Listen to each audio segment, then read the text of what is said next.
Now let's begin this half hour with a court case that is raising eyebrows. An Ohio woman suing a sperm bank for medical malpractice. The reason, she became pregnant with sperm from a black donor.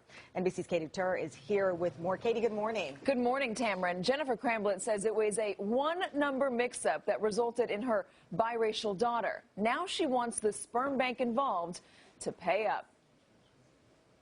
Jennifer Cramblett gave birth to her daughter Peyton 2 years ago.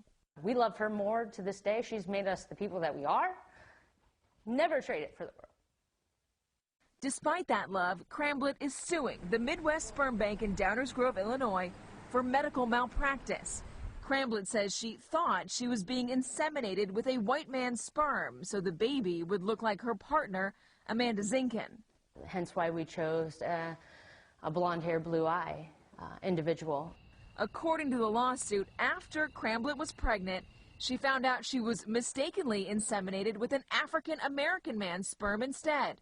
All because court papers claim a worker mistakenly read donor number 330 instead of donor number 380. It wasn't as though she was calling in September of 2011 ordering a pizza. She was calling and ordering donor sperm. You cannot just say, oops, I'm sorry, be happy you got a child, and walk away from this. Cramblett's suing in part, she says, so she and her partner can move to a larger and more diverse community. We just want her to have the ability to see different cultures and possibly feel welcomed. In the lawsuit, she says that living in Uniontown, Ohio, even getting a haircut for Peyton is difficult. According to the lawsuit, she says she must travel to a black neighborhood far from where she lives, where she is obviously different in appearance and not overtly welcome. But she insists the suit is not about race. I don't find any problems with having a mixed-race child as far as I'm concerned. NBC News reached out to the Midwest Sperm Bank, but they declined to comment, their lawyer even hanging up on us. Cramblett and her partner provided these pictures of Peyton to NBC News and say they're not worried about what their daughter will think of the lawsuit when she grows up. And she will understand that it wasn't about, we didn't want you, we wanted a white baby. That's not what it was about.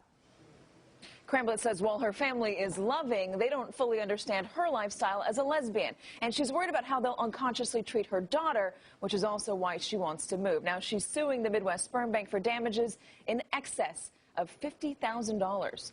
Tamron?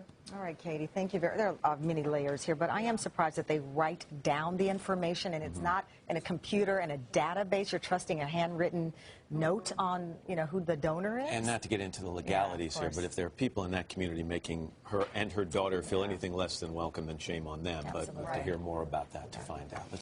Deciding to get pregnant is always a leap of faith, particularly when using a sperm donor.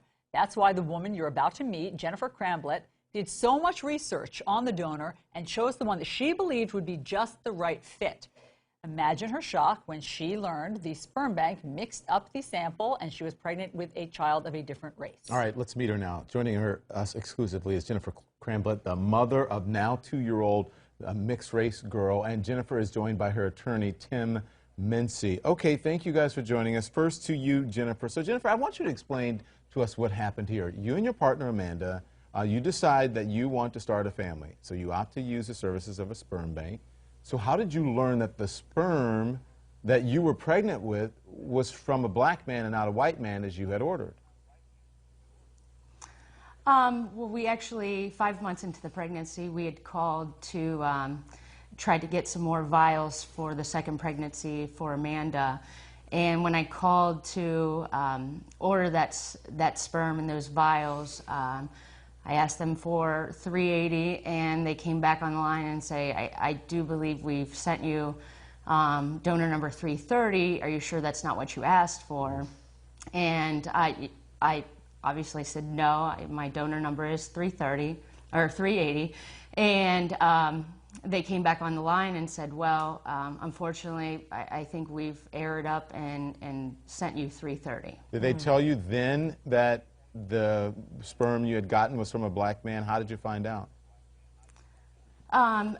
Once they did some, and you know, my shock, you know, just it being the different number that I wanted, they said, hold on, let's go into your file, let's do a little bit more research. Came back on the line and then had asked me if I had requested an African-American donor. And at that point I said no. 380 was blonde-haired, blue-eyed, something resembling my partner Amanda. And at that point they said, well, I do believe 330 is an African-American donor, and basically we can no longer talk to you anymore. Wow. Wow. And listen, I understand that someone has to take responsibility. That was a pretty egregious error, but I mean, you know, kids are born with all sorts of things that parents don't expect to do and to learn about, and that's kind of part of parenting. Do you disagree? I mean, kids are picked on for a number of different things, and if she's loved at home, why does it matter? Yeah, why does it matter what, you know, what other people say? And then when she gets older, she may read about this, and how do you think she's going to feel about this later? Yeah, you know, we were always going to have that conversation. If I was here right now with a lawsuit, she's going to know what she is and where she came from and how all this happened. So that conversation was going to be had no matter what. Mm-hmm. She's going to know that we love her unconditionally. Everybody around her loves her. So I think she's going to know why we did what we did. And the basis of the lawsuit and why we're doing what we're doing is so that somebody is held accountable. And this isn't going to happen to anybody else. Speaking of that, how has the sperm bank responded? Timothy? They haven't. When I called, found it out, they said, we can no longer talk to you, hang up, that's it. A few weeks later, I received a very small letter that said, we're sorry for the mix-up. Here is your refund of just the 6 vials that we got wrong. Sorry about the mistake. And that was it. And nobody's reached out, and I think if that would have happened, first and foremost, even when the first conversation happened, if I got shown any bit of compassion and ownership of this mistake, then we may not be sitting here.